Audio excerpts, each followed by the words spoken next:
Tanggapin mo na ang katotohanan na walang lugar ang mga katulad mong aswang sa mundong ito dahil isa kang kampo ng kadiliman, mapamansal at mapangwasak! Isa siyang aswang! Walang awa kung pumatay. Alam kong masamang humiling sa Diyos nang ikasasama ng kapwa. Pero ang isang katulad niyang kumikitil ng buhay ng walang awa, hindi dapat kahabagan! Alam mo, marahil hindi hinayaan ng Diyos ang tuluyan ka mawala upang danasin mo ang lahat ng hirap ng mga taong pinahirapan mo at pinatay. Ngayon, gagapang ka sa lupa, katulad ng paghila mo sa mga biktima mo sa hukay.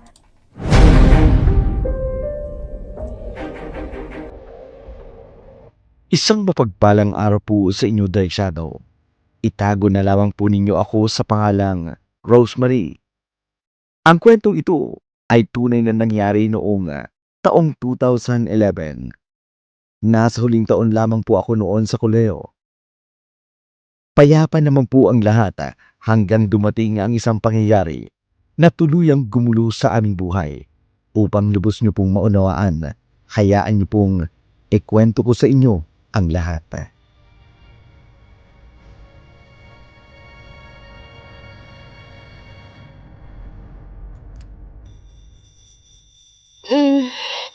Umaga na pala.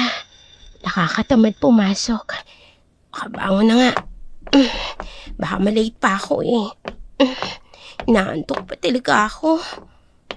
Rosemary? Gising ka na ba? Rosemary! Oo, gising na ako. Sandali.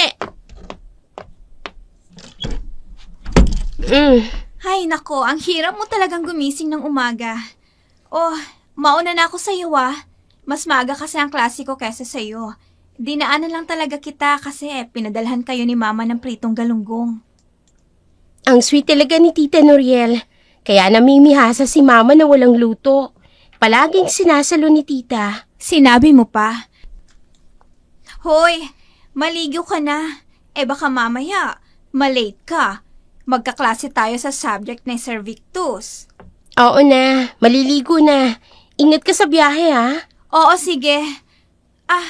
Teka nga pala. Nag-reply na ba sa'yo si Emily? Hindi pa nga eh. Kagabi pa yun hindi nagre-reply.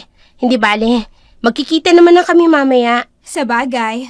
O sige, kailangan ko nang umalis. Bye, Rose! Bye, Sed!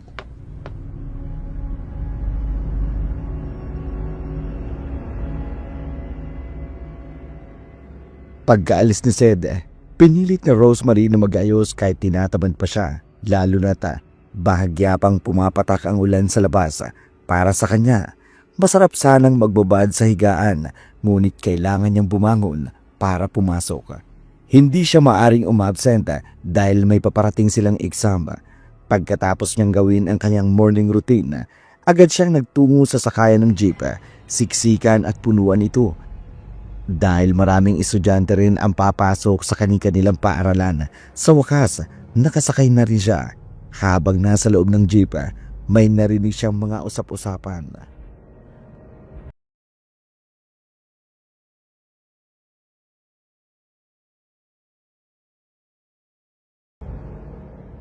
Totoo ba yung balita?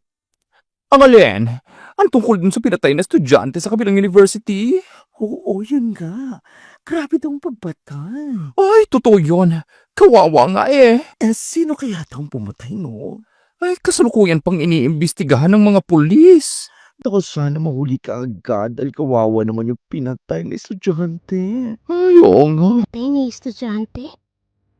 Pero sino kaya? Kawawa naman siya. Kung sino man siya, sana makamit niya agad ang hustisyang nararapat para sa kanya. Sis.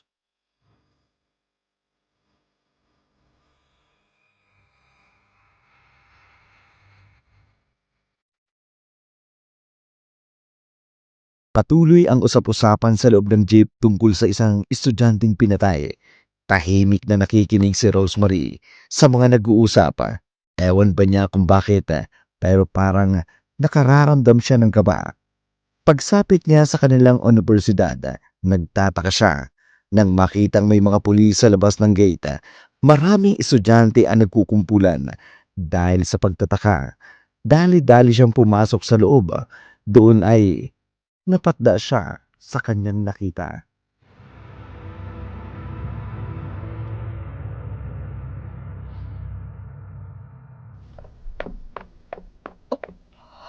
Oh, hindi. Si... Rosemary, si Emily ang natagbo ang patay. Anong nangyari? Bakit siya namatay? Sinong pumatay sa kanya, Sed? Hindi pa alam eh.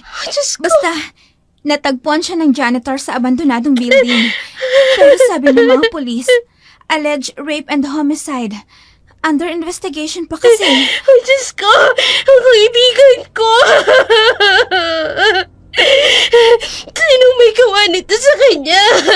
Dadalhin ng Soko ang bangkay upang masuri ng forensic team para sa medical legal examination at matukoy ang tunay na sanhi ng pagkamatay ni Emily. Hindi ko akalain na siyang pinatay na estudyante na pinag-uusapan kanina sa jeep. Sad, hindi ko rin akalain na sasapitin niya ang ganito kabrutal na pagpatay. Kailangang mahuling may gawa nito sa kanya. Mahuhuli din ng taong may gawa nito, Rosemary. Pero sa ngayon, kailangan na nating pumasok sa first period natin. Hindi tayo pwedeng magtagal dito. Diyos ko, si Emily. Sino may gawa nito sa kanya? Sino?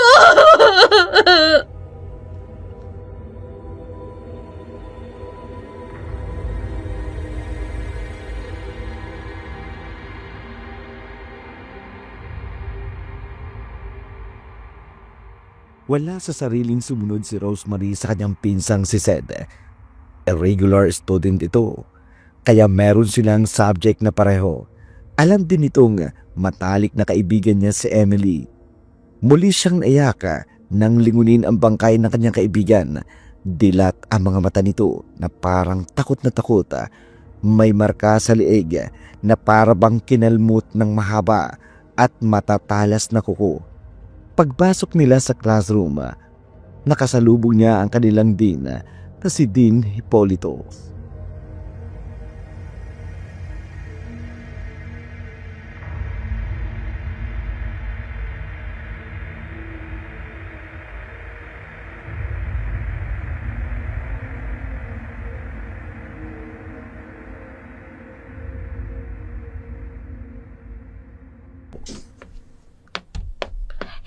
Dean Hipolito, Yes, Miss Cristobal? tungkol po sa nangyaring pagpatay sa kaibigan ko. Ano pong magiging aksyon ng university? May lead na po ba kung sinong pumatay kay Emily? Miss Cristobal, nakikipag-cooperate na ang university sa mga pulis. Sila na ang bahala tungkol dyan. Maiwan na kita dahil marami pa akong kailangang asikasuhin. Pero, Dean, Pasensya na, Miss Cristobal. Pero marami pa talaga akong dapat gawin. Saka na lang tayo mag-usap kapag maayos na lahat. nagmamadali siyang umalis. Pero bakit parang balisa siya? Teka, si James, mabuti naman narito siya. Lalapitan ko siya. James? Rosemary, ikaw pala. Bakit narito ka? Hindi mo ba alam ang nangyari kay Emily? Sa girlfriend mo? Alam ko na. Nakita ko kanina ang bangkay niya. Sino daw ang may gawa? May alam ka ba, James? Wala akong alam. Imposibleng wala kang alam. Kayo ang palaging magkasama. Hindi ko nga alam. Wala akong alam kaya pwede ba tigilan mo ko? Paano walang alam, James? Boyfriend ka niya. At bakit parang wala lang sa'yo ang pagkamatay niya? Rosemary, tama na. Dahil wala kang makukuhang sagot sa akin. Wala. James! Hayaan mo na ako, Rosemary. Gusto kong mapag-isa. Please. Wala ka man lang bang balak na puntahan si Emily sa morgue? Hindi mo man lang ba kakausapin ng mga pulis? Maiwan na kita. James! James, sandali! James!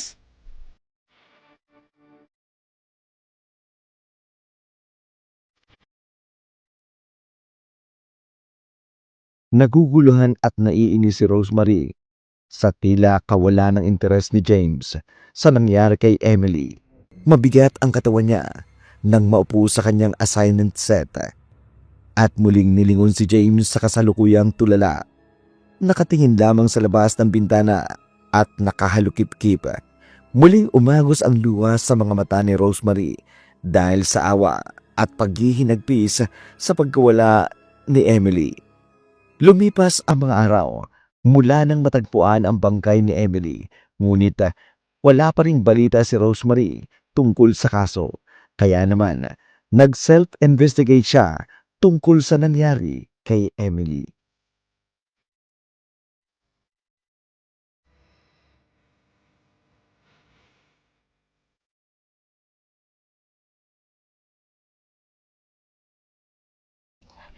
Ayon sa mga nakakita kay Emily ng araw na yun, kasalukuyan silang magkasama ni James sa cafeteria habang nag-snack. Kung ganun, imposibleng wala siyang alam. Dahil siyang huling kasama bago nangyari yun. Ay, Rosemary, alam kong masakit sa'yong nangyari kay Emily. Sobra, Seth. Kailangang magbayad ng kung sino man ang may gawa nito sa kanya. Ginagawa na ng mga pulis ang investigasyon. Hindi ka na dapat nakikialam pa. Hindi pwede, Seth. Ang bagal umusad ang investigasyon nila. Kailangan kong mag-set up upang malaman kung ano talagang nangyari. Naiintindihan ko ang punto mo. Pero, alalahanin mo rin na malapit ng prelims natin. Hindi ko naman nakakalimutan yun. Ay, dapat mag-aral ka pa. Bumababa ang grades mo sa ibang subjects. Hindi. Kailangan kong malaman kung ano talagang totoo sa pagkamatay niya. Kay James ako magsisimula. Rose, it's not your job. Kaya please, hayaan mo na ang mga pulis na mag-resolve ng kasong ito. Kailangan mo mag-focus sa pag-aaral mo. Salamat sa pagpapaalala mo, Seth. Pero kailangan kong matulungan si Emily upang makuha niyang ustisya na para sa kanya. Naiintindihan ko. At yun ang ginagawa ng mga pulis ngayon, Rosemary. Tinututukan nilang maigi ang kaso dahil marami ng mga tao ang nakakaramdam ng takot dahil sa mga nangyayari. Dapat lang, Seth. Dahil hindi deserve ni Emily ang nangyari sa kanya.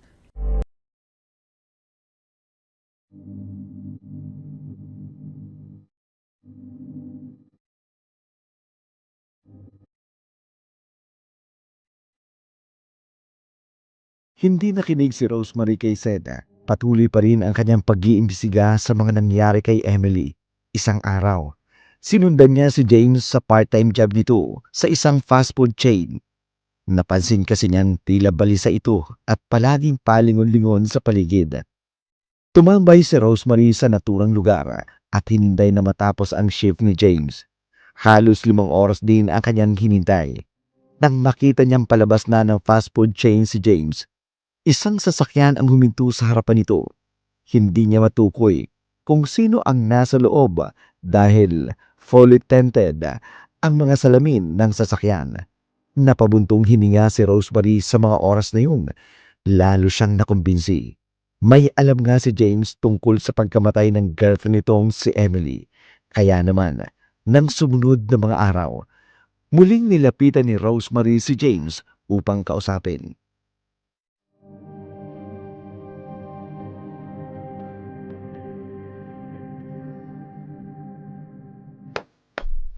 James!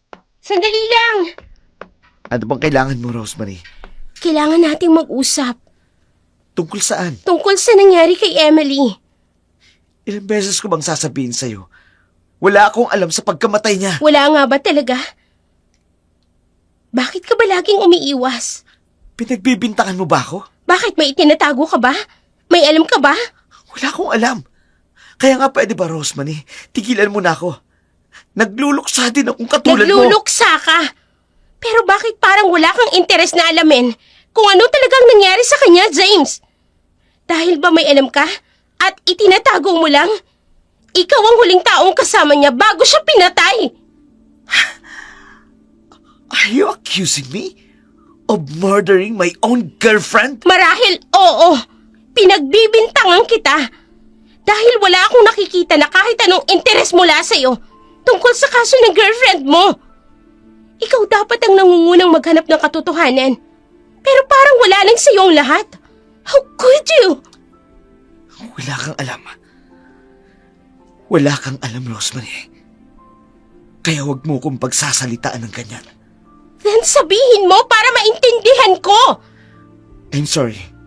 Pero kailangan ko pang mag-review para sa nalalapit na exam. Palagi kang ganyan, James. Palagi kang umiiwas. Hindi mo ko sinasagot ng diretso. Dahil wala naman ako kailangan sagutin. Marami! Ikaw ang boyfriend niya. Imposibleng wala kang alam sa whereabouts niya. Rosemary, ang kulit mo. Sinabi ko nang wala. Bakit parang wala kang interes sa kaso? Hindi ka rin nakikipag-ugnayan sa mga pulis. Bakit ko gagawin yun? Wala naman ako matinong masasabi sa kanila. Dahil wala akong alam. James naman! Kagaya ng sinabi ko kanina, aalis na ako dahil magre-review ako.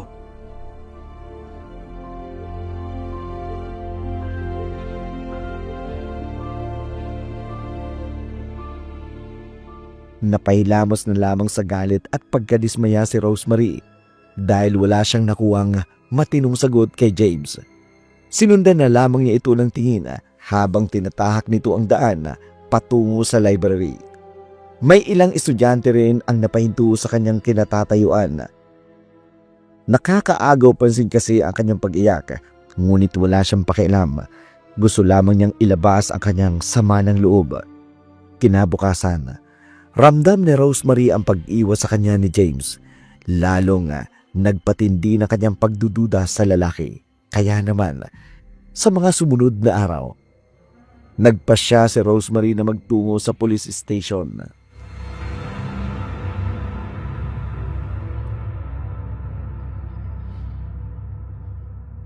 Kaibigan ka ni Miss Emily Toledo? Opo, magkaklase din po kami. Anong maipaglilingkod ko sa'yo, Miss Cristobal? Gusto ko po sanang malaman ang tungkol sa kaso ng kaibigan ko. May lead na po ba kayo? Kung sinong pumatay sa kanya? Sa ngayon, wala pa. Under investigation pa rin ang kaso ng pagkamatay ni Miss Toledo. We're currently gathering evidence we found at the crime scene. Ganyan po ba, sir? Makakatulong po ba kung sabihin ko sa inyo na may boyfriend si Emily? It depends, Miss Cristobal. But go ahead. May long-time boyfriend po si Emily. James Cuenca ang pangalan. Noong araw na natagpo ang patay si Emily, kinausap ko po siya. Pero parang wala siyang interes sa nangyari sa girlfriend niya. Sa mga nakaraang araw din po, tila palagi siyang balisa.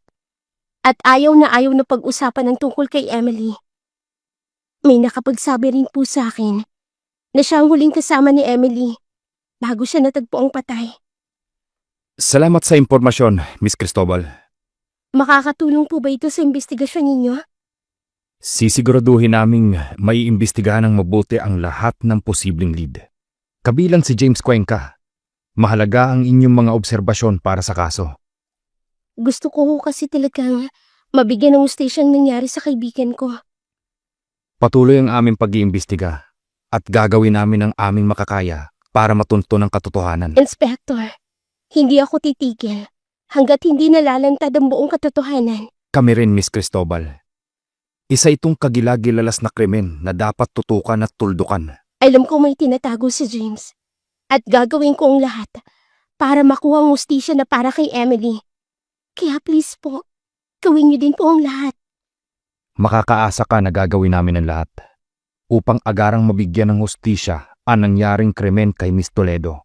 Maraming salamat po, sir.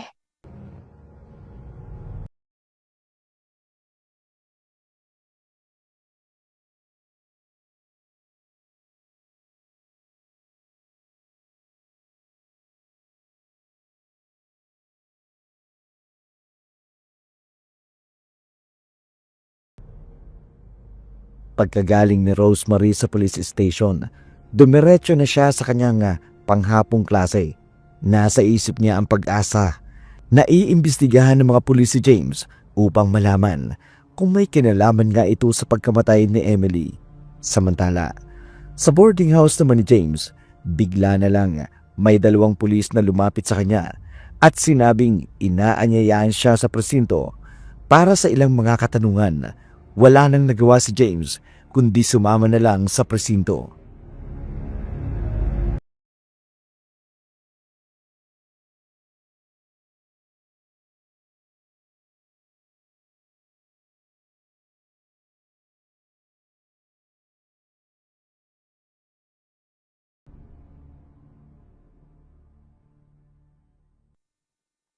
Inspector, hindi ko po maintindihan. Bakit niyo po ako dinala dito sa presinto? Mr. Cuenca, may mga kaunting katanungan lang kami sa'yo. Tungkol po saan? Tungkol sa kaso ni Miss Emily Toledo. Napag-alaman namin na ikaw pala ang boyfriend ng pinaslang na biktima. May nagsabi rin sa amin na ikaw ang huling nakasama ni Miss Toledo noong araw bago siya pinatay. Ako? Hindi ako may kasalanan, sir. Wala akong kinalaman sa nangyari kay Emily. Mahal ko siya. Kaya ka nga namin ipinatawag, Mr. Cuenca, upang sagutin ang mga katanungan namin sa'yo tungkol sa pagkamatay ng girlfriend mo. Hindi ko po siya pinatay. Hindi ko rin alam kung sino ang may gawa nun. Gusto ko rin malaman ang totoo, sir. Pero magkasama kayo noong araw bago siya pinatay, hindi ba? Oo, magkasama kami noong araw na yun. Pero hindi naman ibig sabihin nun na ako yung may kasalanan. Mahal na mahal ko po si Emily. Hindi ko po siya sasaktan kailanman. Bakit parang ako ang hinuhusgahan ninyo? Hindi akong pumatay sa kanya. Mr. Cuenca, hindi ka naman namin hinuhusgahan. Ginagawa namin ito upang siyasatin kung ano talagang nangyari sa iyong girlfriend. Ngayon, pwede mo bang ikwento sa amin na nangyari nung araw na huli kayong nagkasama ng biktima? Mansari po namin nung araw na yun eh. Napag-usapan namin na magkita kami sa soccer field. Pero sa huli, si Emily po ang nasunod at sinabi sa cafeteria na lang po kami magkita. Pagkatapos po noon, kumain po kami ng snack. Bigla pong may nag-text sa kanya. Iniwan niya ako. Mula noon, hindi ko na po alam ang mga sumunod na nangyari. Pero ayon sa aming source, sabay kayong umalis ng cafeteria. Ha? Mr. Cuenca? Hindi ko po alam. Hindi ko po maalala. Basta ang natatandaan ko lang po umalis si Emily. Siguro nga magkasunod lang kami ng umalis. Nakaligtaan ko lang ho. Iba ang magkasunod sa magkasabay. Akala ko ba hindi niyo ko pinagbibintangan? Hindi nga. Ako'y nagtatanong lang, Mr. Cuenca. Sir, wala akong kinalaman sa nangyari kay Emily. Mr. Cuenca, lumabas na ang resulta ng autopsy sa pagkamatay ng girlfriend mo. Ang cause of death? Asphyxiation dahil sa pagsakal. At may multiple stab wounds din siya. Rape with homicide ang kaso natin dito, Mr. Cuenca. Sir, wala nga akong kinalaman sa pagkamatay ni Emily. Hindi ko pa magagawa saktan yung girlfriend ko. Mr. Cuenca, base sa autopsy report, ang time of death ni Emily ay around 1 a.m. Pero sa statement mo, umuwi ka sa bahay nyo ng 3 a.m. So, meron kang 2-hour window na hindi mo ma-account. Can you clearly tell us kung saan ka talaga nang galing? Between 1 a.m. and 3 a.m.? Meron ka bang solid alibi o witness na makakapag-confirm ng whereabouts mo during that critical time? Kasama ko po ang mga kaibigan ko. Sorry sir, nalito lang ako sa oras. Hindi ko namamalaya na mali yung unang oras na sinabi ko sa inyo. Pwede mo bang sabihin sa amin kung sino-sino ang mga kaibigang tinutukoy mo, Mr. Cuenca? Si Dindo po. Bakit niyo po kailangan itanong, Inspector? Tulad po ng sinabi ko sa inyo, Wala akong kinalaman sa pagkapatay ni Emily. Malinis po ang konsensya ko. Dahil parte ito ng investigasyon namin, Mr. Cuenca. Kaya makipag-cooperate ka na lang.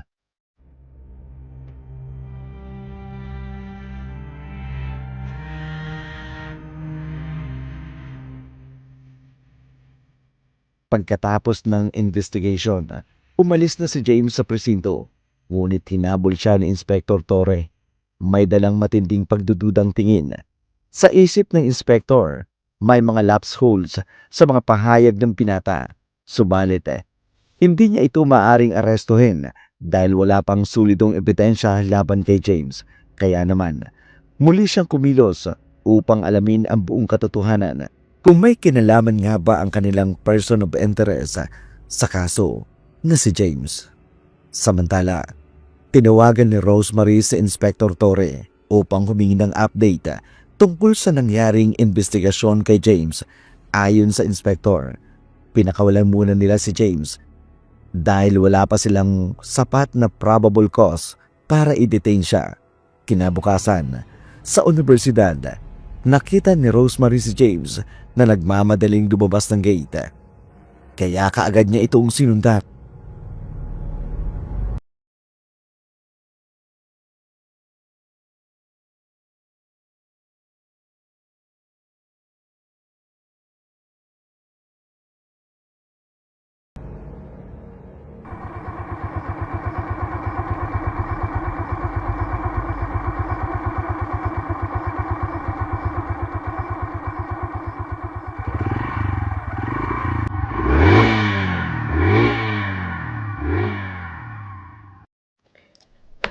Ayun, bumaba siya ng motorsiklo niya. Teka, huminto siya sa harapan ng isang itim na van. Fully tinted ang mga bintana. Kaya hindi ko makita kung sinong nasa loob. Teka, susundan ko sila. Manong, pwedeng sundan niyo po yung van niyon? Pakibilisin lang po.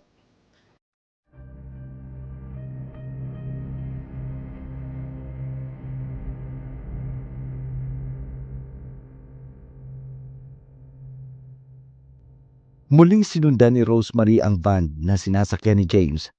Determinado siyang malaman kung saan tutungo ang lalaki at kung sino ang mga sakay ng naturang van.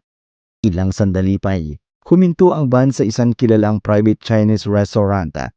Kunot ang noo ni Rosemary nang makita ang taong kasama ni James na bumaba sa sasakyan. Ilang sandali rin siyang naghintay sa paglabas ng mga ito mula sa restaurant. Ngunit sa kasamaang palad, kinailangan niyang umalis dahil may major subject siyang kailangang pasukan. Pagkarating niya sa universidad, nang makarating siya sa kanyang classroom, agad siyang napansin ng pinsan niyang si Sed dahil sa kanyang pagkabalisa.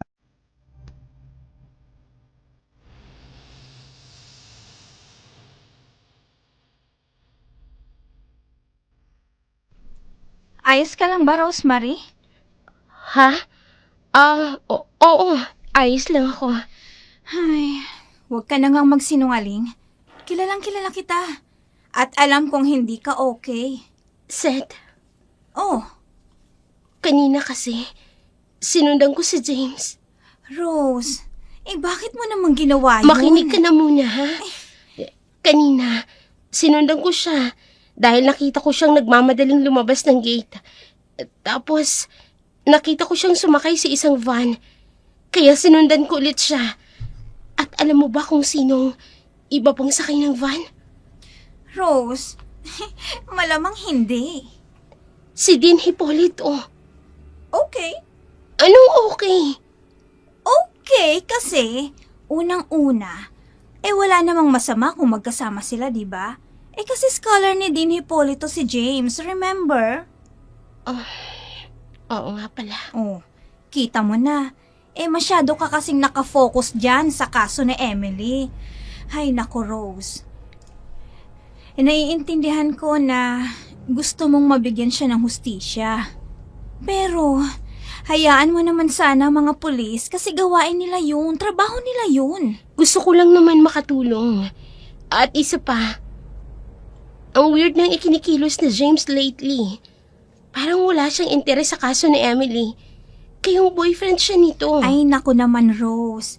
Marahil naman, nagluluksa lang si James. Iba-iba naman ang coping mechanism ng mga tao, no? Hindi, Sed. Iba ang pakiramdam ko. Alam kong may alam si James. Malakas ang kutob ko.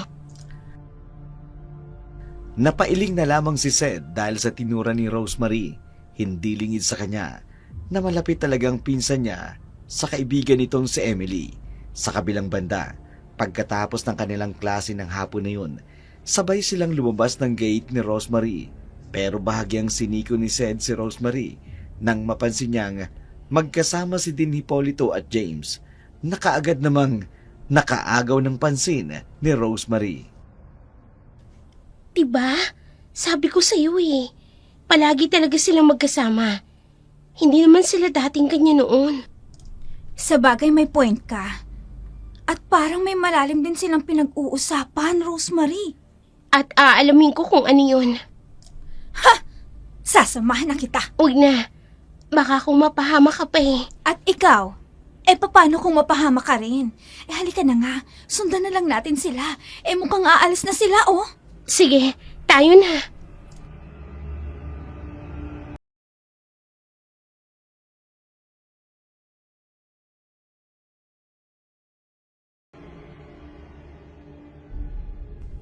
Sinundan na magpinsan si Din Hipolito at James. Tumungo ang mga ito sa abandonadong building na siyang ipinagtaka naman nilang dalawa dahil katabi ng building na yon ang gusali kung saan natagpo ang patay si Emily. Pumasok si Din Hipolito at James sa gibang silid at kaagad naman silang nagtagong magpinsan. Nang mapansin ito, lumingalinga sa paligid si Din Hipolito.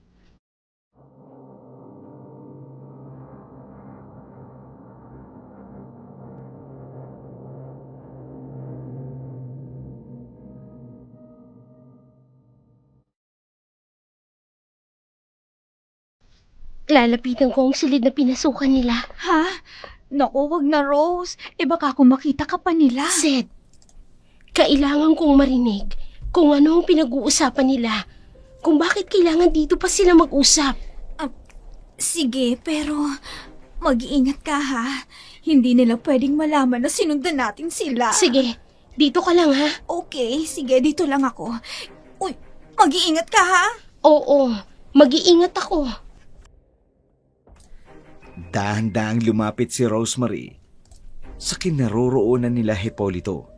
Mabagal ang bawat kilos niya at dahan-dahan ang pag-apak sa mga nagkalat na grapa at mga tuyong dahon. Sinikap niyang huwag makalikha ng kahit konting ingay na ikagagambala sa dalawa. Nang tuluyan na siyang makalapit sa silid, patago siyang sumilip sa loob. Kitang-kita niyang nakatalungko si James habang hawak ang ulo nito at nakayuko. Yumugyug din ang balikat nito na parang umiiyak. Si Din Hipolito naman nakatayo habang ang mga kamay nakalagay sa magkabilang bewang. Madilim ang anyo. May sinasabi kay James, ngunit hindi iyon maunawaan ni Rosemary dahil hindi niya masyadong narinig ang pinag-uusapan ng dalawa. Kaya naman, bahagya pa siyang lumapit upang kahit paano may marinig siya sa pinagtatalunan ng dalawa. Ayusin mo yan! Kung ayaw mo mapahamak tayo! Wala akong kasalanan. Ikaw may kasalanan. At ako pa talaga ang sinisisi mo! Ginawa ko lang naman kung anong dapat! Hindi na kaya ng konsensya ko. Ayoko na. Hindi niya ako pinatatahimik. Kasalanan mo ang lahat ng to. Huwag mo akong sisiin! Tandaan mo to! Hindi dapat lumitaw ang pangalan ko dito! Sisiin mo ang sarili mo at hindi ako, James! Ikaw ang dahilan ng nangyari kay Emily! Hindi. Palabas na siya ng silid. Kailangan ko makapagtako. Hindi niya ako dapat na makita. Umayos ka, James! Wala akong kasalanan. Nakaalis na si Din Hipolito. Anong sinasabi niyang ayusin ni James? At sinong may kasalanan? Bakit parang pareho silang nagtuturuan? Kung ganon, tama ang hinala ko. May koneksyon nga silang dalawa sa pagkamatay ni Emily. Rosemary! Halika na! Umalis na tayo dito! Sed, may tinatago silang dalawa. Meron. Naku, saka na natin alamin kung ano yun. Ang importante, makaalis na tayo dito. May tao ba dyan? Tama ka. Tayo na. Sige, tara na. Sino nandyan? Sumugot ka! Nagmamadaling umalis ang magpinsan sa abandonadong building bago pa man sila makita ni James. Pagka-uwi ni Rosemary sa kanyang bahay, hindi mawala sa kanyang isipan ang kanyang narinig sa abandonadong gusali. Hindi man iyon malinaw sa kanya, isa lang ang nasisiguro niya.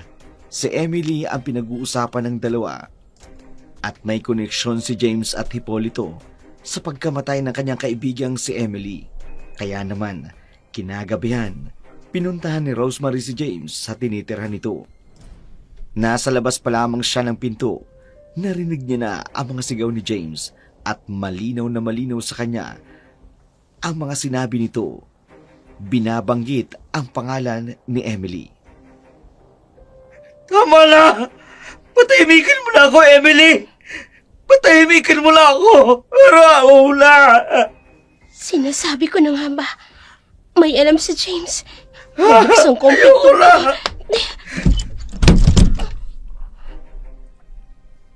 Sinasabi ko na nga ba? Tamang hinala ko. May alam ka sa pagkamatay ni Emily. Rosemary, Sumagot ka! Anong kinalaman ninyo ni Den Hipolito sa pagkamatay ni Emily? Huwag kang umiyak, James. Sagutin mo ang tanong ko! inaami ko.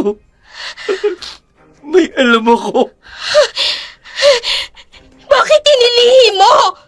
Bakit? Natatakot ako, Rosemary. Girlfriend mo si Emily. Bakit mo siya pinatay? Hindi ko siya pinatay.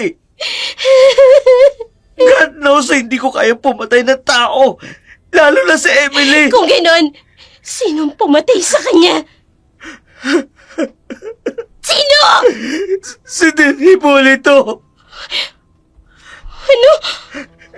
Si Den Hipolito pumatay sa kanya. Bakit hindi mo sinabi sa mga pulis? Bakit nagsawalang kibo ka? Wala ba talagang halaga sa'yo si Emily? Mahalaga siya sa akin. Pero may mga bagay na kinatatakutan kong mangyari sa Mas inuna mo pa talagang takot mo kaysa bigyan ng hustisya ang kaibigan ko. Kayong alam mo naman pala, simula pa lang kung sinong pumatay sa kanya. Rosemary, natatakot ako. Tinakot ako ni Den Hipolito na papatay niya ako at ang lola ko. Marami kang pagkakataon na pwedeng sabihin sa mga pulis ang lahat. Pero pinili mong wag gawin! May relasyon sila! Ano? Si Emily at si Den Hipolito. May relasyon sila. Nagsisinungaling ka. Hindi totoo yan! Totoo! Natuklasan ko yun at nag-away kami ni Emily. Sa galit ko, kinupronta ko si Den Hipolito. Tinakot ko siya na isisiwalat ko ang relasyon nila ni Emily. At anong nangyari? Bakit niya pinatay si Emily? Upang pagtakpan ng kababuyan at ang reputasyon niya. Pinatay niya si Emily upang takutin na huwag isisiwalat ang lihim nilang relasyon. Diyos ko. Ako, Rose, nandun ako. Pero wala akong nagawa. Ikilapos niya ako. Ginahasa niya at pinahirapan si Emily sa harapan ko. Napakalupit nila. Pagkatapos kasain at pahirapan ni din si Emily, nilaslas niya ang liig dito sa harapan ko. Paulit-ulit niyang sinasaksak si Emily hanggang sa mamatay siya. Tapos nilapitan niya ako. Tinakot niya ako kapag nagsumbong ako. Papatay niya ako at si Lola. Sabi niya walang maniniwala sa akin. Kaya wala akong ibang magawa, Rose, kundi ang manahimik na lang. Tuwag ka, James! Mas pinili mong maging bagang buntot mo kaysa panindigan kung ano ang katotohanan. Kung hindi mo kayang gawin, ako ang gagawa. Rose, wag. Kung mahal mo ang pamilya mo, huwag kang gagawa ng ikapapaamak nila. Huwag mo akong igaya sa'yo na isang tuwag. Rose, bumalik ka dito! Rosemary! Dinig ni Rosemary ang boses ni James na tumatawag sa kanya. Ngunit hindi niya ito pinakinggan. Nagmamadali siyang umalis sa tinitira nito at umuwi sa kanilang bahay. Balak sana niyang tawagan sa Inspector Torre, ngunit sumagi sa isipan niya ang sinabi ni James. Kaya naman, kinabukasan, kinausap niya ang kanyang pinsang si Sed at ibinahagi ang kanyang natuklasan. Diyos ko! Hindi ko lubos maisip na may relasyon sila. I mean, kilala si Din Hipolito na dedicated at devoted sa kanyang asawa at anak. Isusuplong ko siya, Seth. Rose, wala kang ebidensya. Hindi ka pwedeng magsuplong lang ng basta. Pero inamin na mismo sa akin ni James. Oo na, sige na, inamin nga niya sa'yo. Pero wala ka namang ebidensya na magpapatunay na umamin nga siya sa'yo. Paano kung baliktarin ka niya? Sa'yo na mismo nang galing, natakot siya kay Dean. Pero, anong gagawin ko, Seth? Hindi pwedeng magsawalang kibo na lamang ako. Kailangang makumbinsi mo si James na umamin sa mga pulis. Lalo pat siya ang person of interest. Yun ang maaari mong gawin. Pero takot nga siya. Rose, kahit sino naman matatakot. Hindi basta-bastang krimen lang ang nangyayari. Lalo pat sangkot pa siya. Kahit hindi siya kabilang sa pumatay kay Emily. Pero nandun siya at nakita niya kung paano pinatay si Emily. Kawawa naman ang kaibigan ko. Matamlay si Rosemary nang pumasok sila sa kanilang classroom. Lalo siyang nawala ng gana, nainis, nang makita si Dean Hipolito sa hallway habang kausap ang ilang mga professor. Gusto sana siyang sugurin ni Rosemary dahil sa matinding galit, ngunit agad siyang pinigilan ng pinsan niyang si Sed.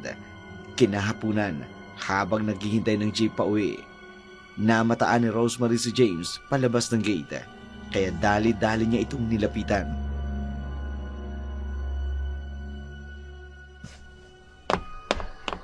James? Rosemary, pakiusap. Layuan mo na At ako. bakit? Natatakot ka? Ayoko madami ka sa gulo. Maraming mata si Dean Hipolito. Kung isinuplong mo na sana siya sa mga pulis, di tapos na sana ang suliranin natin. Pakiusap. Gusto ko makapag-isip na maayos. Huwag mo muna akong guluhin. Pakiusap din, James. Sabihin mo sa mga pulis ang totoo. Hindi ganun kadali yun, Rosemary. Alam kong hindi madali. Pero sa inyong dalawa ni Emily, mas mahirap ang pinagdaanan niya sa kamay ng mga hayop na yan. Isa lang ang hinihingi ko sa'yo, James. Hustisya.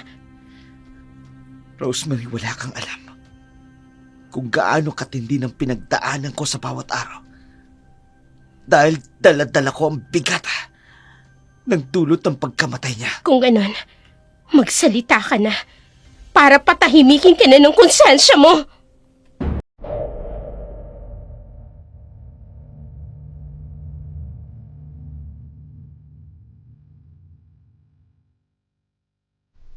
Iniwanan ni Rosemary si James habang ito naman ay nananatiling tulala.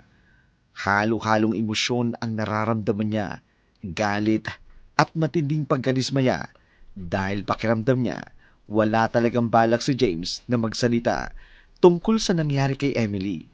Tila nais nitong ilihim ang katotohanan. Lumipas ang mga araw, ngunit nanatiling tahimik si James, bagay na lalo pang ikinagalit ni Rosemary.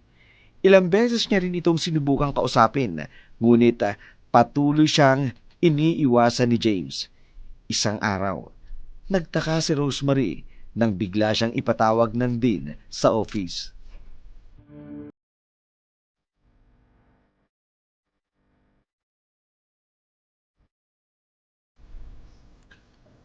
Miss Cristobal, maupo ka.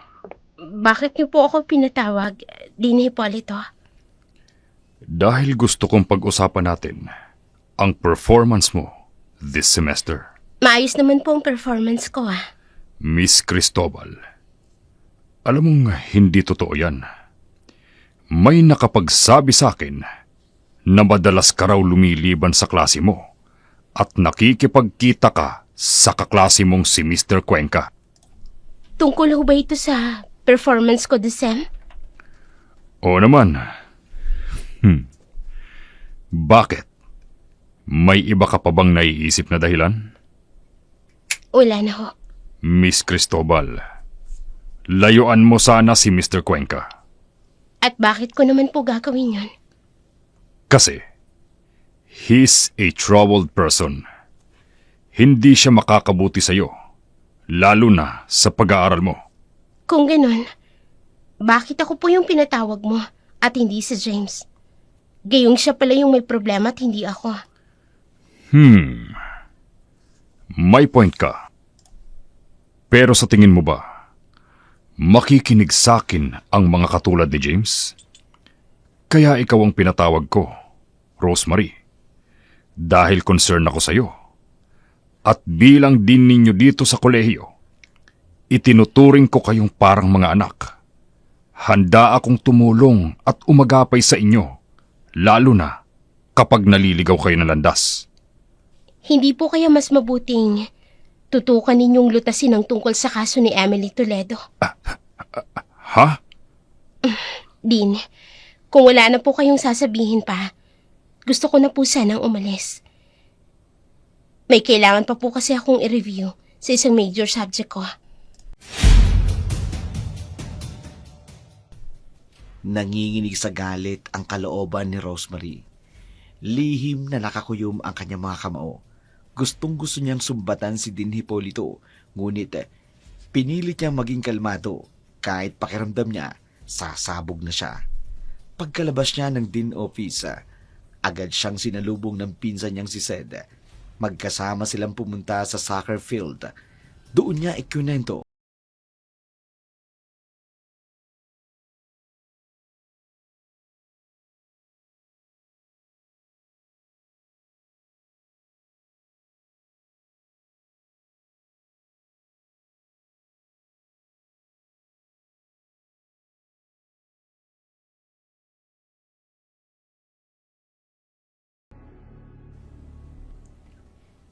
Masama ang kutob ko, Rosemary.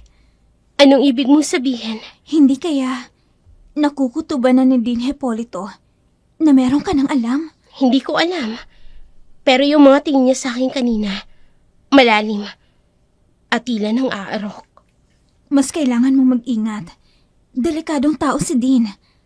At nakakalungkot man isipin pero meron siyang impluwensya. Kailangan, kung nais mo siyang mapabagsak, dapat makakuha ka ng pruweba. Si James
Makalipas ang ilang araw, isang balita ang kumalat sa kanilang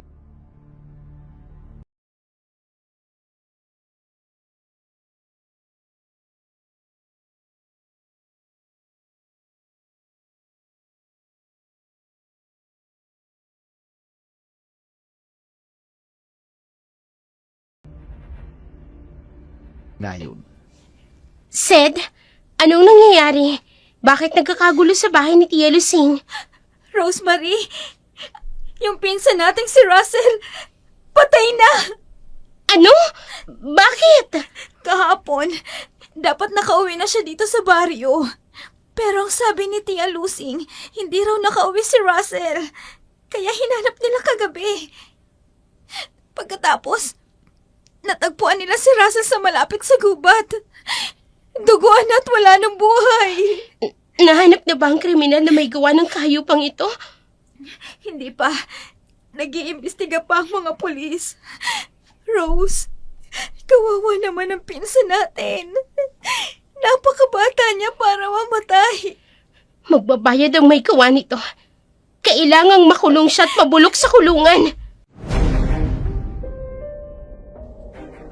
Nagdadalamhati ang pamilya ni Rosemary dahil sa karumaldumal na krimeng sinapit ng kanilang pinsang si Russell habang nasa lamay.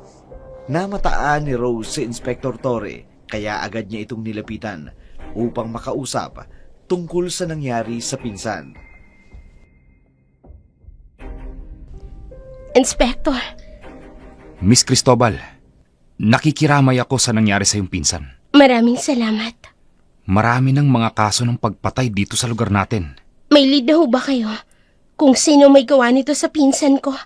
Patuloy pa rin kami sa pag-iimbestiga. Inspector, ang paraan ng pagkamatay ng pinsan ko at ni Emily Toledo, may pagkakatulad. Yun rin ang napansin namin. Marahil, iisa lang ang killer ng mga patayang ito. Dapat mahuli na natin kung sino man ang killer na yun. Marami na siyang pinaslang nang walang kalaban-laban. Ginagawa namin ang lahat upang matukoy kung sino talaga ang tao sa likod ng lahat ng patayang ito. Si James Cuenca, may alam siya, Inspector. Kailangan niyo siyang manmanan. Miss Cristobal, ginagawa na rin namin yan. At sa oras na malaman naming talagang may kinalaman siya, ako mismo ang dadampot sa kanya. Maraming salamat, Inspector. Hindi rin nagtagal sa Inspector Torre. Agad din itong umalis kasama ang mga kasamahan niya. Kinabukasan, nagulat si Rosemary nang dumating ang isang itim na sasakyan na may kargadang bulaklak para sa patay. Mula sa sasakyan, bumaba si Din Hipolito. Kaagad na naglingunan ang mga tao sa lamay dahil hindi inaasahan ang pagdating ng panauhin.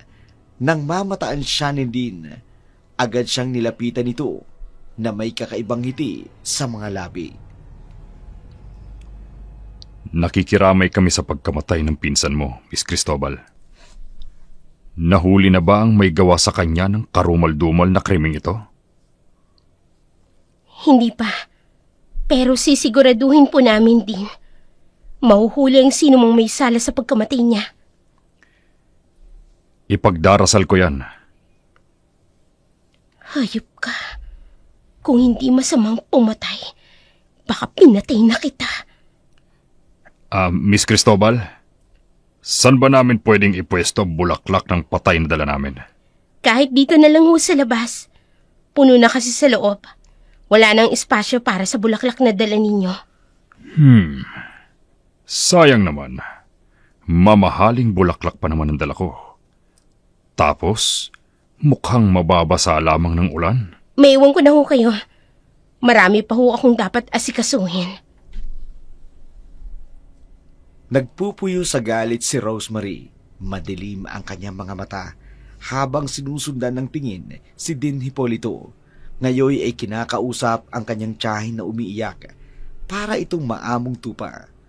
Madali nitong namamanipula ang mga tao sa paligid pero alam ni Rosemary na peke ang lahat ng kabutihang ipinapakita nito. Kinabukasan, pumasok na uli sa universidad sina Rosemary at ang pinsan niyang si Sed habang nasa hallway. Laking gulat ni Rosemary nang bigla siyang lapitan ni James. Ilang linggo na rin nang iwanan niya ang lalaki, kaya't hindi niya inaasahan ang biglaang pakikipagharap nito.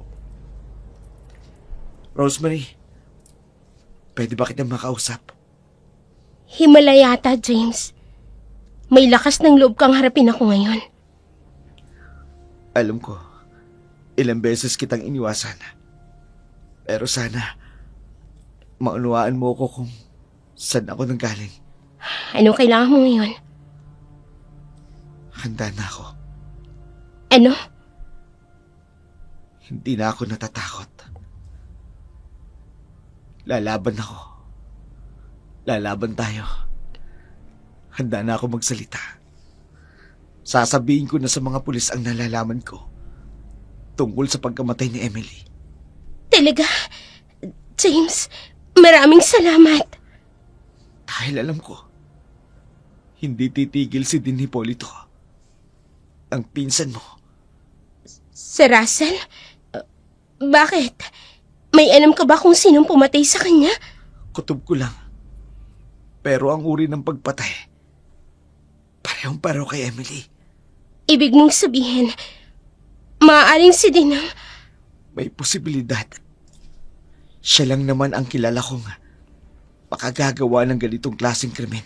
Kung ganon, kailangan natin siyang isuplong kaagad, James. Ngayong darating na weekend, samahan mo ko. Pupunta ako sa presinto. Sige, focus na muna tayo sa exam natin ngayong weekdays. Mauna na ako sa'yo, Rosemary. Baka may makakita pa sa atin na nag-uusap uli. Sige. James, Bakit? maraming salamat. Wala kang dapat ipagpasalamat sa akin.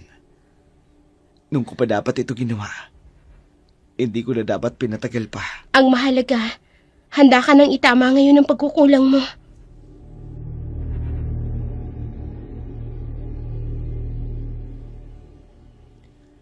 Nang umalis si James, hindi maitago ni Rosemary ang saya sa kanyang muka. Pagkapasok niya sa kanilang classroom, agad nitong napansin ni Sed. Kaagad naman na nagtanong ang kanyang pinsan kung kumusta ang kanilang pag-uusap ni James. Ngunit naputol ang usapan nang pumasok ang kanilang professor. Kaya naman, pagkatapos ng klase, agad na muling nagtanong si Sed sa kanya. Ang ibig mong sabihin, maaaring may kinalaman si Din Hipolito sa pagkamatay ni Russell? Iyon ang hinala ni James. Hindi kaya isang warning sign ng pangyayaring ito, Rosemary? Anong ibig mong sabihin, Seth? Marahil, naghihinala na si Din na may alam ka, na may sinabi sa'yo si James. At bilang warning, pinatay niya si Russell. Hayop siya. Kung ganon, mas kinakailangan niyang magbayad sa mga kahayupan niya. Kailangan ninyo ni James na maisuplong siya kaagad para managot siya sa lahat na kawalang hiya ang ginawa niya. Gagawin namin yan, Seth. Sasamahan ko si James ngayong darating na weekend sa presinto. Ay, sana mahuli kaagad si Din Hipolito para matapos ng kasamaan niya. Mangyayari yan, Seth.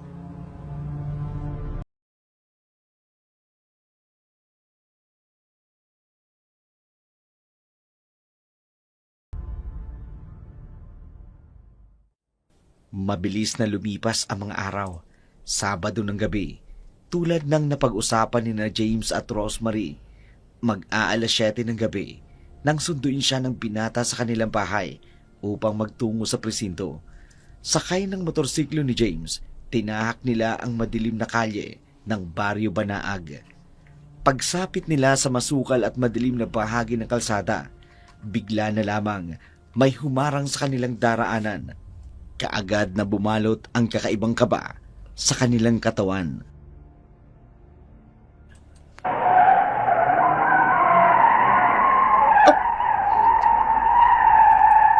James, may mga sasakyang humarang sa atin. Hindi magandang kutob ko, Rosemary.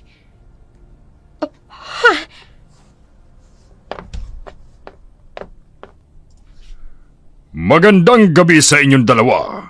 Mukhang may pupuntahan kayo ah. Din, Hipolito. Bakit nyo kami hinaharang? Hindi nyo pwedeng gawin to sa amin. Alam ko ang plano niyong dalawa.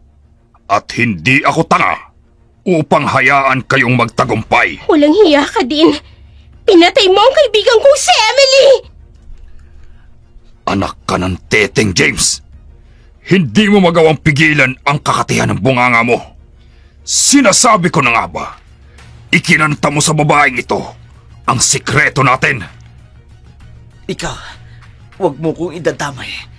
Dahil hindi ako mamamatay taong katulad mo. Pinatay mo si Emily upang pagtakpan ng mga baho mo. At sa palagay mo, may maniniwala sa'yo kapag kumanta ka sa mga pulis? Wala! Dahil mas paniniwalaan nila ako kesa sa inyo. Kung ganun, bakit hindi mo kami hayaang pumunta sa presinto nang magkaalaman tayo? Damputin ang mga tarantadong yan! Dalhin sa hideout natin! Masusunod amo. Ano ba? Bitiwan niyo nga ako! Bitiwan niyo siya! Ito sa'yo! Tumigil ka! James! James! Wala pa ni isang nabuhay matapos malaman ang sikreto ko. Itali ang ulupong na yan at ikarga sa sasakyan! Ano ba? Bitiwan niyo ako! Sumama ka naman kayo! Tulong! Bilisan niyo ang pagkarga sa mga yan sa sasakyan! Bago pa tayo makaagaw ng pansin! Kahit anong pagpupumiglas ni na Rose at James, wala silang nagawa laban sa mga tauhan ni Hipolito. Sa pilitan silang isinakay sa sasakyan at nilagyan ng piring ang kanilang mga mata.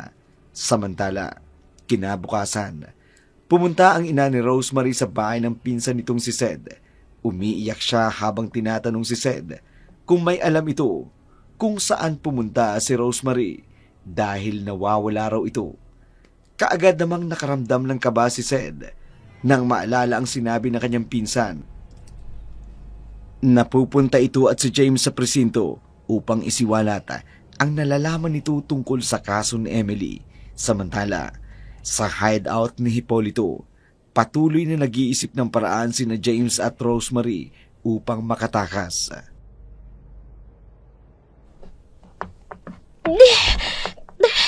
Mahigpit ang pagkakatali nila sa akin.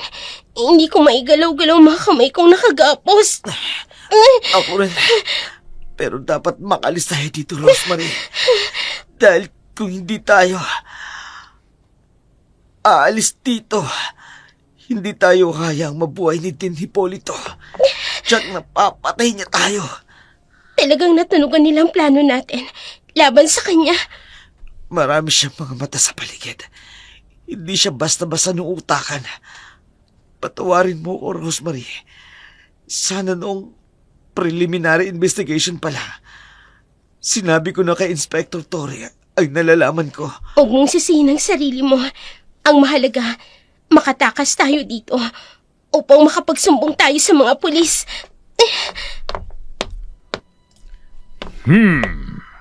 Gising na pala ang mga bihag ko.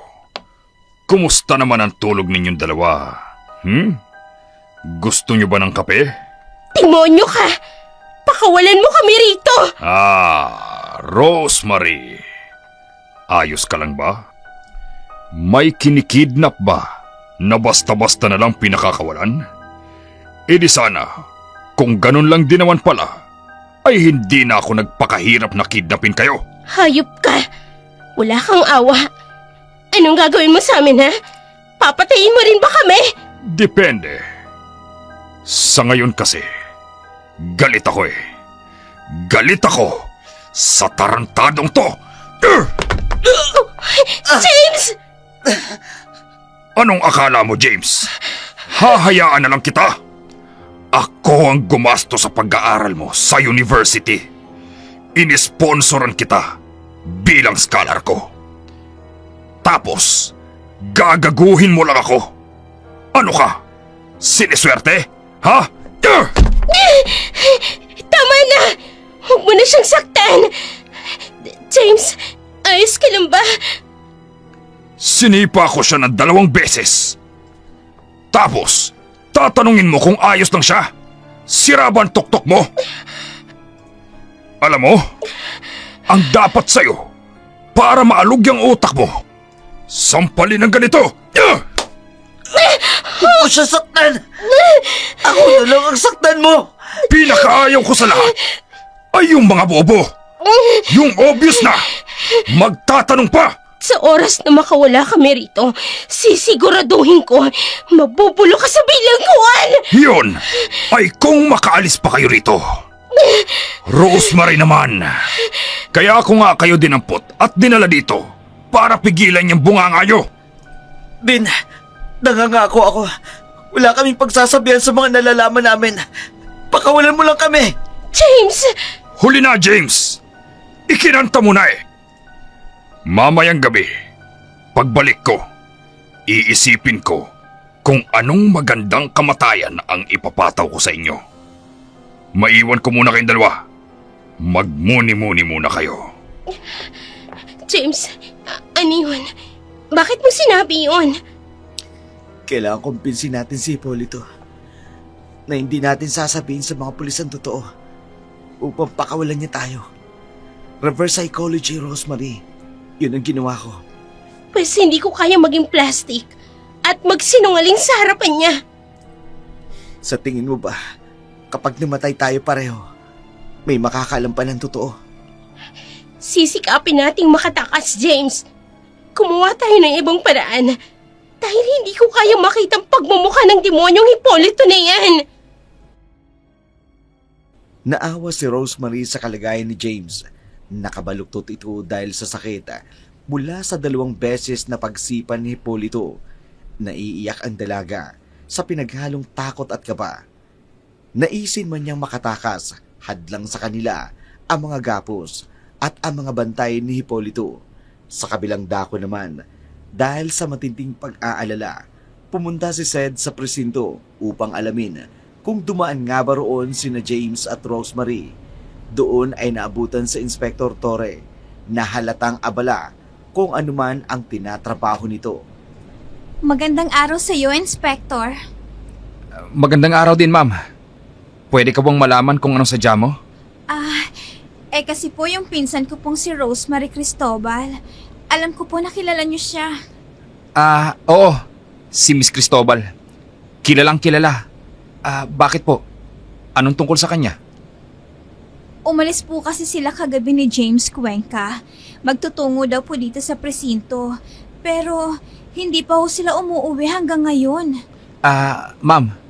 Duty po ako kagabi. Pero hindi sila pumunta rito. Ano ho? Diyos ko. Di kung ganun, nasa na sila? Ang mabuti po siguro, ma'am. Maupo ka muna. Salamat ho, Inspector. Naku, baka po may ginawa ng masama sa kanila si Dean Hipólito Rodriguez. Teka lang, ma'am. Hinay-hinay lang. Ano hong ibig mong sabihin? Anong kinalaman dito ni Dean Hipólito? Kasi ho, si James po kasi, yung boyfriend ni Emily Toledo. Inamin niya na po kasi kay Rosemary na si Dean Hipólito ang pumatay kay Emily. Ano? Sir, hanapin niyo po ang pinsan ko. Natatakot po ako eh. Baka po ano nang nangyari sa kanila. Sir, pakiusap. Nawala na po ako ng isang pinsan. Ayoko na pong pati si Rosemary mawala din. Umiiyak si Sed sa presinto, ngunit hindi pa 24 oras na nawawala si James at Rosemary. Hindi pa ito idinideklarang missing person ng mga otoridad. Samantala, sa Inspector Torre naman, palihim na sinundan si Dean Hipólito. Hindi niya kasi maaring basta na lamang arestuin ito kung wala naman siyang hawak na magpapatunay na may kinalaman nga ito sa mga krimeng nangyayari. Hanggang kailan natin sarmaman ng taong yan? Hanggang makakuha tayo ng ebidensya na siya nga ang nasa likod ng patayan sa bayang ito. Alam kong darating ang oras na matitimbog din natin yan. Naniniwala ka bang may kinalaman nga siya, Inspector? Hindi basta-basta mawawala ang person of interest natin at si Rosemary kung walang dumukot sa kanila.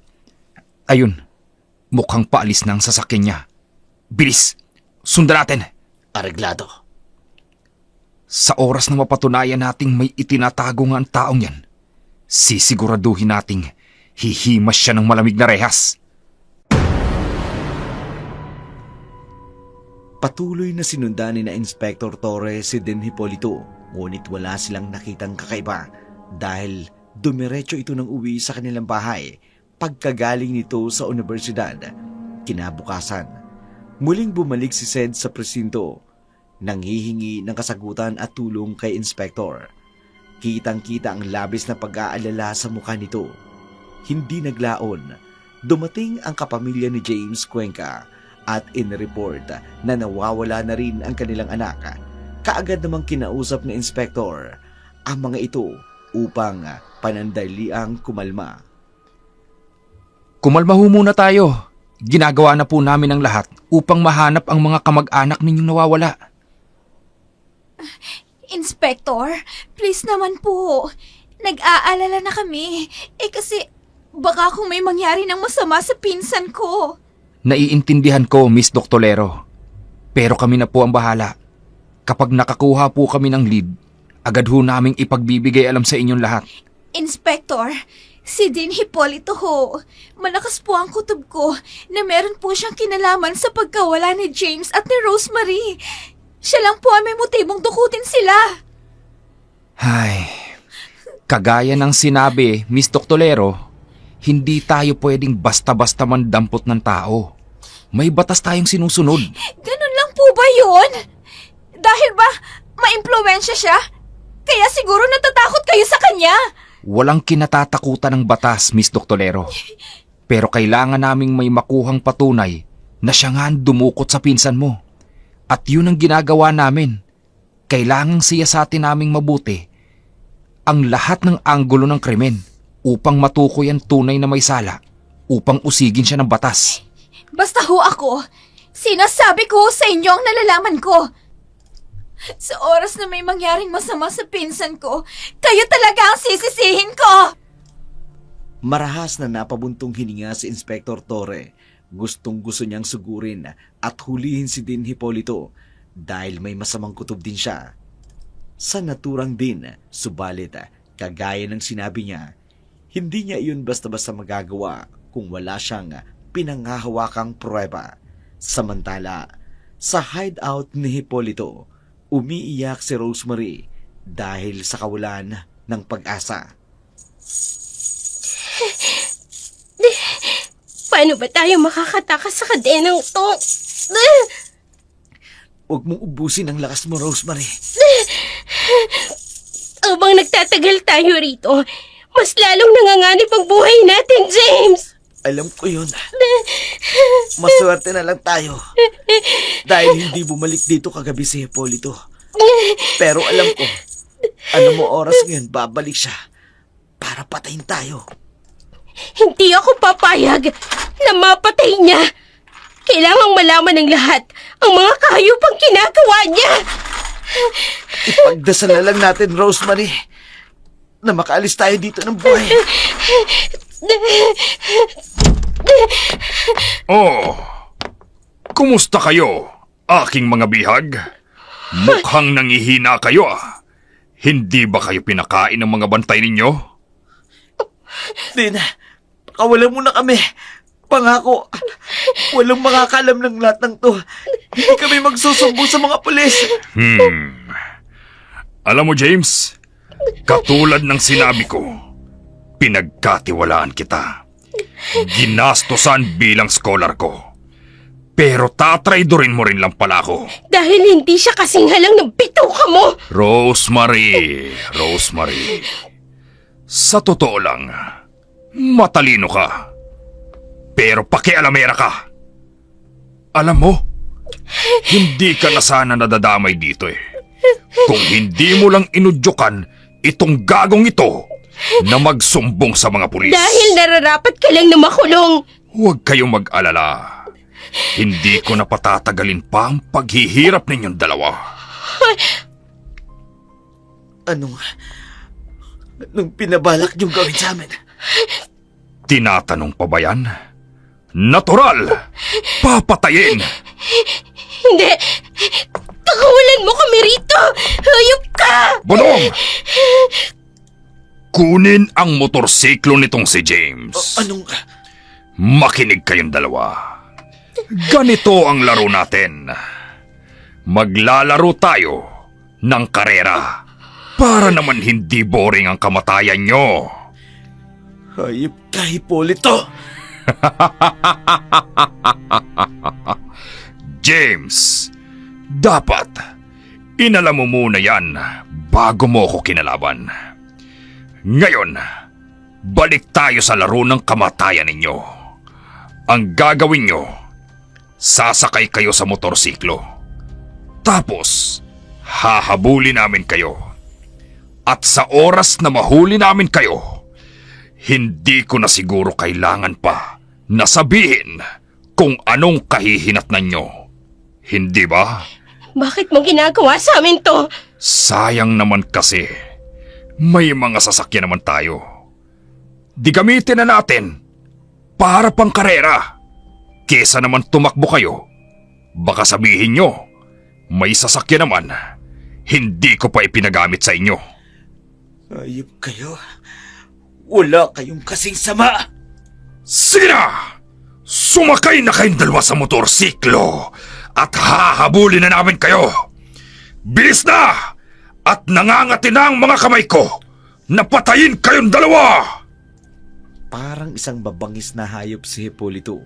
Mabilis itong sumakay ng sasakyan niya. Pagkatapos, ipinag-utos niya sa mga tauhan niyang pasakayin si James at Rosemary sa motorsiklo. Sa nanginginig na kamay, pinaandar ni James ang motorsiklo. Mabilis itong pinatakbo. Hindi siya pamilyar sa lugar na pinagdadaanan nila ni Hipolito. Parang nasa gitna sila ng kawalang-walang kabahayan. Puro mga puno at malawak na lupain lamang ang kanilang natatanaw. Sa mabilis na pagpapatakbo ng motor ni James, kahit malayo na sila, dinig ni Rosemary ang tawa ni Hipolito na lalo pang nagpadagdag ng kilabot sa kanila. James! Bilisan mo ang pagpapatakbo ng motor! Maabutan na nila tayo! Binibilisan ko naman, pero hindi ko kabisado ang lugar na ito. Rosemary, hindi ko alam kung nasan tayo. Ako rin! Mag-drive ka na lang! Kailangang matakasan natin sila! Hindi nila tayo pwedeng maabutan! Bilisan mo pa! Yun na nga ang ginagawa ko, Rosemary! Malayan! Bilisan nyo pa! Ang bagal nyo! Maabutan na namin kayo! Bilis pa, James! Bilisan mo pa ang pagmamaneho mo! Bilis! Oo, binibilisan ko na. Katulad nito. Hindi! James! May humarang na sasakyan sa unahan natin! Mga tauhan ni Hipolito! Banggain mo! Banggain mo! Kung babanggain natin, pwede tayong mamatay! Malapit na namin kayong maabutan! Wala na kayong kawala! Bilis! Hindi maaari ito! Ililiko ko ang motorsiklo sa kaliwa ng ganito! James! James! Mababangga tayo! Hindi! Hindi!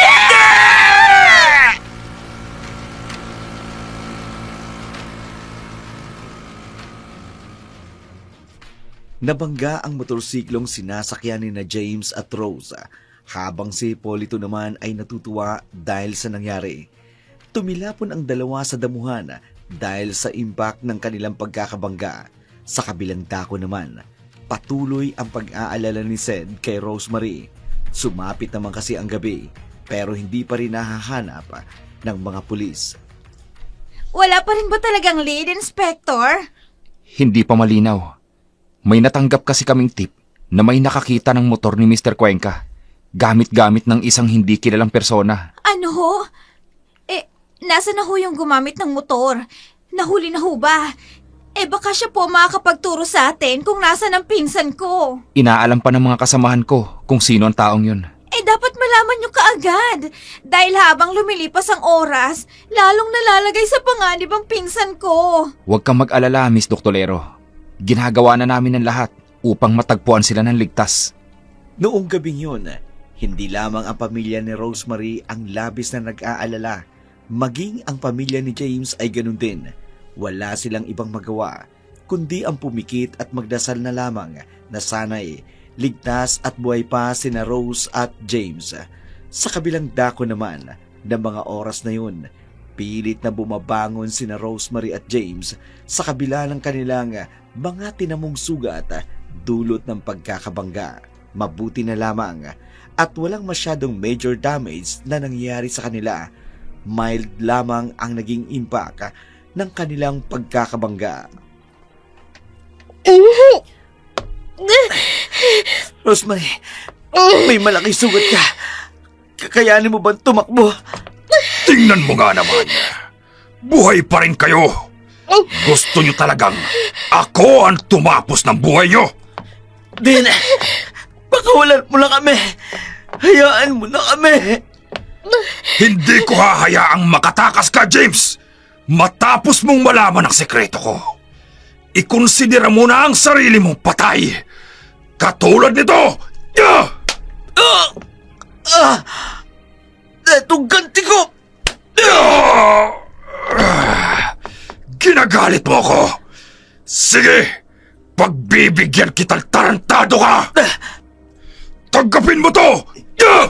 Itong ganti ko sa'yo.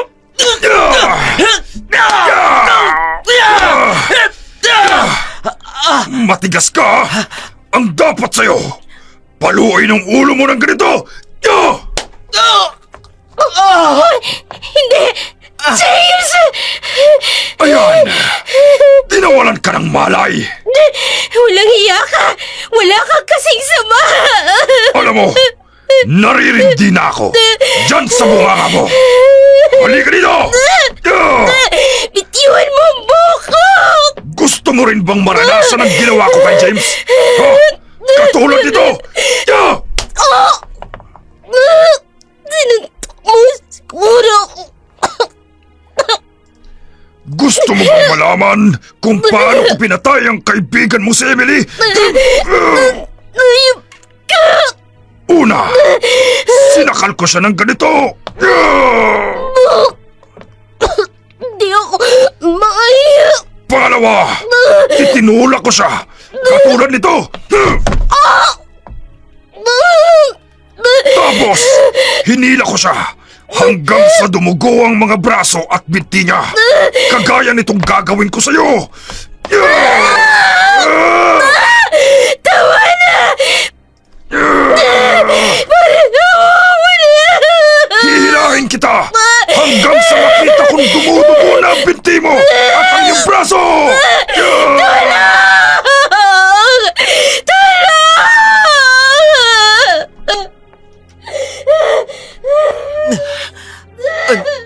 Diyos ko, si Rosemary, inila siya ni Polito sa lupa. Diyos ko, tulungan niyo po kami. Ang cellphone ko, tama, ang cellphone ko. Tatawag ako sa emergency hotline. Ito, mabuti na hindi niya naisipang kunin sa bulsa ko habang nakagapos kami. Idadial ko ang emergency hotline. Uy, tingnan mo nga naman. Gising ka na pala, James. Akala ko, hindi ka na magigising. Ang tibay rin ang bungo mo. Ang bilis mong balikan ng malay. Bitiwan mo siya. Wala siyang laban sa'yo. At sinong may laban sa akin? Ikaw? Wala na kayong magagawa pa. Dahil pareho na kayong mahina at sugatan ngayon. Ayoko nang patagalin pa to. Umaangat na ang bilog na buwan. Papatayin ko na kayong dalawa. Pero, uunahin kita, James. Tanggapin mo ang talas ng aking mga kuko! Lubayan mo siya! Pinalo mo ko ng kahoy! Maldita ka! Akala mo ba may magagawa yan? Pues, ginalit mo lang ako. Ito ang bagay sa'yo, babae ka! Yan ang bagay sa iyong pakialamera ka. At ikaw, James, ito na ang katapusan mo.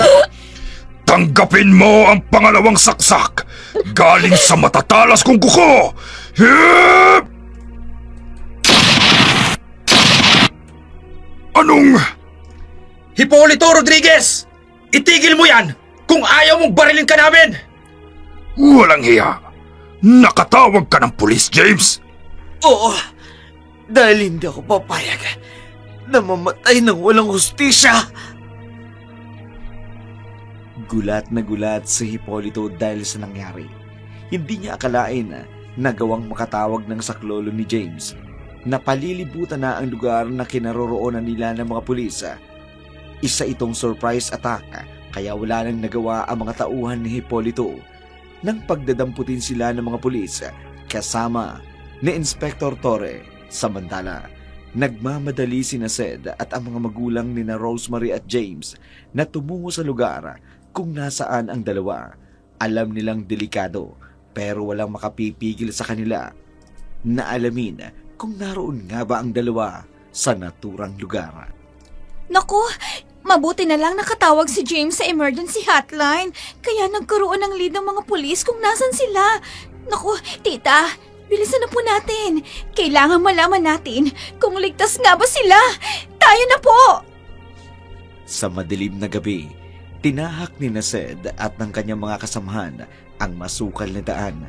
Abot-abot ang kaba ng kanilang dibdib habang lihim silang nagdarasal na sana'y ligtas ang dalawa sa anumang panganib. Samantala, sa mga oras na yun, hindi nagpatinag si Hipolito. Hawak ang dalawang duguang, sina Rosemary at James. Hindi siya natinag sa harapan ni Inspector Torre. Sa halip na matakot, sinugod pa niya si Inspector Torre. Pakialamero kang pulis ka! Sumuko ka na lang, Mr. Rodriguez! Wala kang karapatang utusan ako! Diyos ko, anong nangyayari sa itsura niya? Ito ang tunay kong anyo! Inspector! Akin ang baril mo! Hindi, naagaw niya ang baril ko. Ito sa'yo! Susuntukin niya ako. Iilag ako.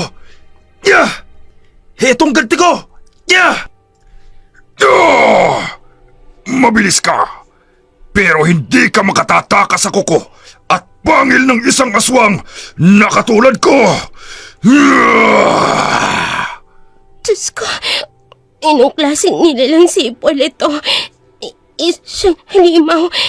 Humabang kuko niya at nagbago na rin ang kanyang anyo. Diyos ko, tulungan niyo po kami. Iligtas niyo po ako. Sa James at sa Inspector Torre, huwag niyo pong hayaang manaigang alagad ng tilim na katulad ni Din Hipolito. Anong klaseng nilalang ka?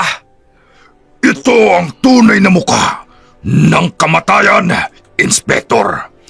Ako ang susundo sa'yo at magdadala sa'yo sa sarili mong libingan. Hindi ako magpapadaig sa isang alagad ng dilim na tulad mo! Tanggapin mo to!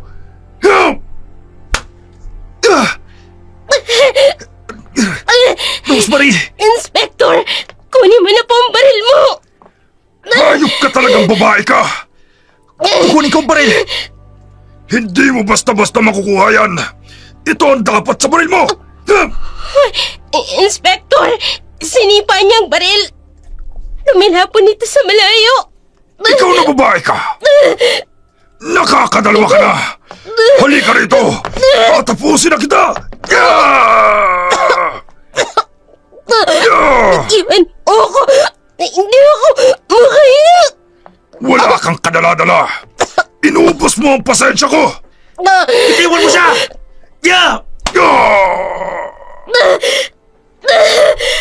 Rosemary, tulungan mo si James. Tumakas na kayo. Pabalik na ang iba kong kasamahang pulis. Sige na, tumakas na kayo. Pero, paano ko, Inspector? Ako na ang bahala rito. Tungkulin ko to. Sige na, umalis na kayo. Dali! Magbabayad ka sa ginawa mong pakialamero ka! Ito ang bagay sa'yo! Ang lakas niya! Ito pa ang isang sipa sa sikmura!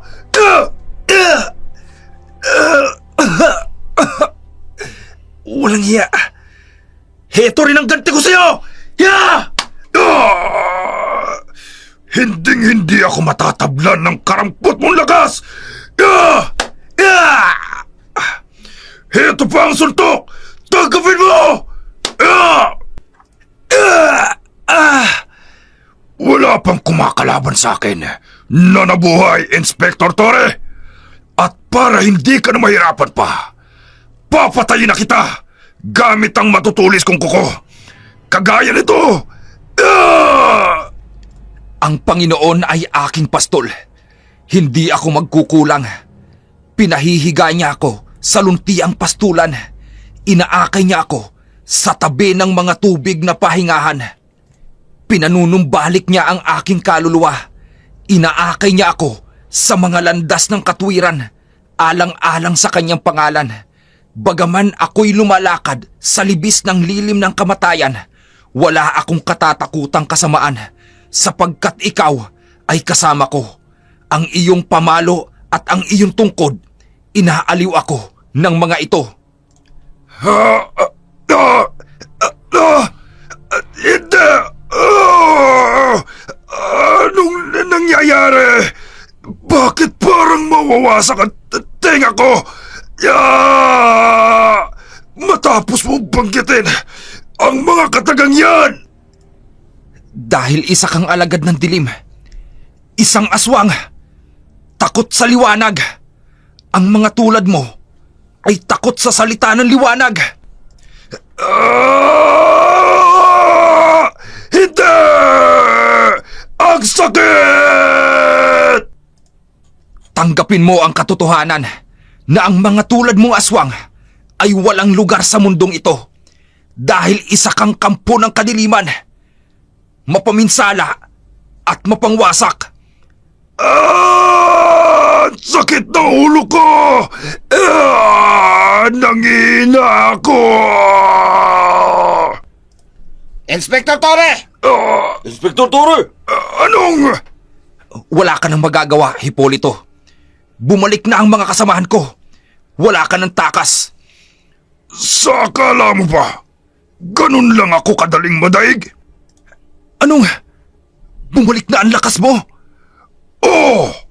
At papatayin ko kayong lahat! Wala akong ititira sa inyo! Barilin nyo! Shoot to kill! Papatayin ko kayong lahat! Katulad nito! Mahabaging Diyos, nilaslas niya ang leeg ng isa kong kasamahang pulis. Barilin nyo na! Shoot to kill!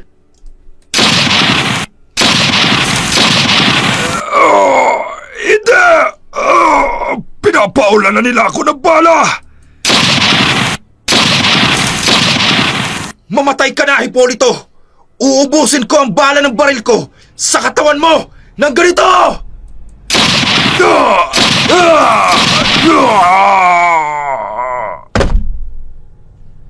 Mga kasama! Patay na siya!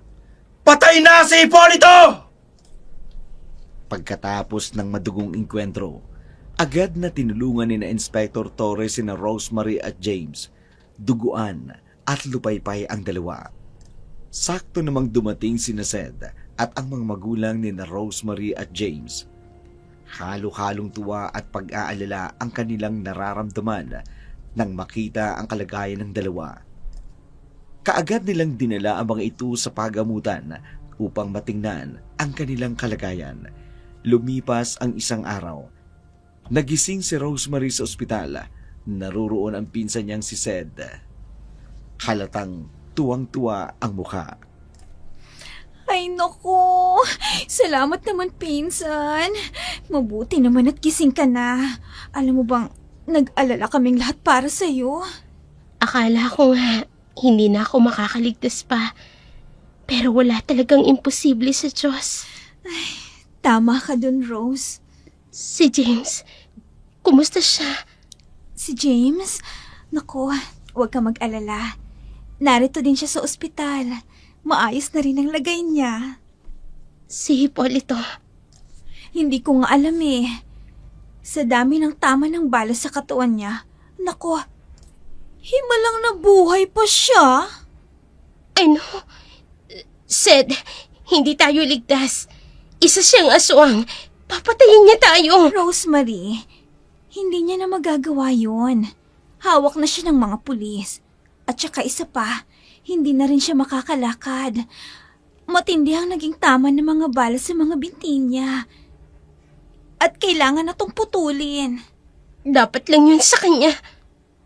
At napag-alaman din ng mga pulis na siya ang pumatay sa pinsan nating si Russell. Hayop siya. Napakasama niya. Wala siyang kaluluwa. Isa siyang halimaw. Isa siyang aswang. Walang awa kung pumatay. Alam kong masamang humiling sa Diyos nang ikakasama ng kapwa. Pero ang isang katulad niyang kumikitil ng buhay ng walang awa, hindi dapat kahabagan. Matapos makalabas sina Rosemary at James ospital, kaagad silang ipinatawag para sa unang paglilitis ng kaso kay Hipolito. Doon ay muling humarap sa kanila ang walang awang nilalang na nagpahirap sa kanila. Nasa wheelchair ito, putol ang isang kamay. Kung sa isang normal na tao, maaaring kaawaan ang itsura na sinapit nito. Pero para sa manakaaalam ng katotohanan, sa lahat ng kasamaang ginawa nito, masasabi mong tama lamang ang sinapit niya. Pagkalabas nila ng trial court, nilapitan ni James si Hipolito. Magpasalamat kayo, James. Dahil may sumaklolo sa inyo, kaya hindi ko kayo tuluyang napatay. Ganyan nga ang kalagayan mo. Matapang ka pa rin. Sa bagay, isa ka palang aswang. Isang alagad ng dilim. Pero sa itsura mo ngayon, hindi mo na magagamit ang pagiging aswang mo. Dahil isa ka ng pinantod. Hayop ka. Sa oras na magkaroon ako ng pagkakataon, papatayin ko kayo ng paulit-ulit. Alam mo, marahil hindi hinayaan ng Diyos na tuluyin ka mawala upang danasin mo ang lahat ng hirap ng mga taong pinahihirapan mo at pinatay mo. Ngayon, gagapang ka sa lupa katulad ng paghila mo sa mga biniktima mo sa hukay. Matapos ang ilang pagdinig, tuluyan ang nahatulang guilty si Hipolito. Galit na galit ito at nagsisisigaw sa loob ng courtroom. Labis naman ang tuwa ni na James at Rosemary at ng iba pang taong naging biktima ng kasamaan ni Hipolito dahil ito ang naging hatol ng korte. Sa sobrang tuwa, agad silang nagsagawa ng isang munting pagtitipon bilang pagpapasalamat sa Diyos dahil sa wakas, nahatulan na rin ang taong naging dahilan ng kanilang paghihirap. Samantala, dinalaw ni Rosemary ang kanyang kaibigang si Emily kasama ang boyfriend nitong si James. Emily, kumusta ka na? Gusto ko lang ibalita sa iyo na nakakulong na ngayon si Hipolito. Nabigyan na rin sa wakas ng katarungan ng pagkamatay mo. Patawarin mo ko ha, dahil wala ako sa tabi mo nung mga panahong kailangan mo ng tulong ko. Sana, kung nasan ka man ngayon, masaya ka na. Mahal na mahal ka namin, Emily. Emily, patawarin mo ko. Alam kong napakalaki ng pagkukulang at pagkakamali ko sa'yo. Wala akong nagawa nung pinatay ka ni Hipolito. Sa halip na magsuplong ako sa mga pulis, natuwag ako. Dahil sa takot na baka patay ako at si Lola, patayin din niya. Patawarin mo ko kung kailangan ko magtusa araw-araw. sa pamamagitan ng pagdalaw mo sa bawat panaginip ko. Tatanggapin ko yan. Mapatawad mo lang ako. Emily, nasan ka man ngayon? Sana mapatawad mo po. Nakakulong na ang aswang na pumatay sa'yo. Nakakulong na si Hipólito. Mahal na mahal pa rin kita. Kahit nagkasala ka sa akin. Pero kahit kailan, hindi nabawasan ang pagmamahal ko sa'yo. Pero hanggang dito na lang siguro talaga. Paalam. Paalam, mahal ko. Lumipas ang mga taon. Nagkanya-kanya na ng buhay sina Rosemary, James at Sed. Si James, nag-asawa na.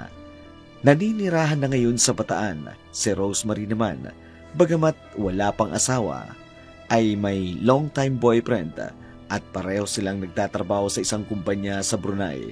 Si Sed, may sarili lang pamilya. Ang huling balita nila kay Hipólito, hindi na nito natapos ang sentensya dahil namatay na ito sa loob ng kulungan matapos magkaroon ng isang riot. Tahimik na ang buhay ng bawat isa sa kanila ngayon. Ngunit hindi pa rin nila nakalilimutan ang mga pangyayaring naganap sa kanilang nakaraan.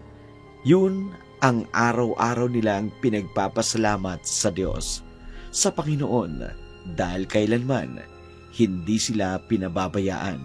Ayon nga sa Kawikaan 21:15, kagalakan para sa matuwid ang katarungan, ngunit kapahamakan sa mga gumagawa ng masama. At sa Salmo 37:28, sapagkat iniibig ng Panginoon ang katarungan at hindi niya pinababayaan ang kanyang mga banal, sila'y iniingatan magpakailanman, ngunit ang lahi ng masama ay ihihiwalay. Maraming salamat po sa pagbibigay ng buhay sa aking liham Dark Shadow. Taos-puso po akong nagpapasalamat sa inyong mga magagaling na drama talent at mga scriptwriters. Ganun na rin po sa mga editors ng inyong mga content. Lubos na nagpapasalamat, Rosemary.